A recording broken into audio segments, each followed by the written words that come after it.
What if I tell you that ChatGPT is killing the thinking skill of student? Would you believe me? No, right? पहिलेको टाइमहरूमा 70% भन्दा बढी स्टुडेन्टहरूले ChatGPT use गरेको पाइन्छ।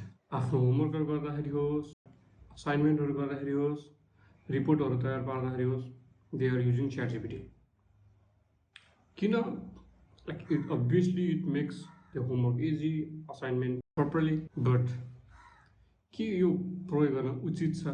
ChatGPT को कारणले गर्दाखेरि अहिले स्टुडेन्टहरुमा यस्तो समस्या रहन थालेको छ, like they are not thinking critically, they are not analyzing anything, they are not even trying anything. What's the impact of this?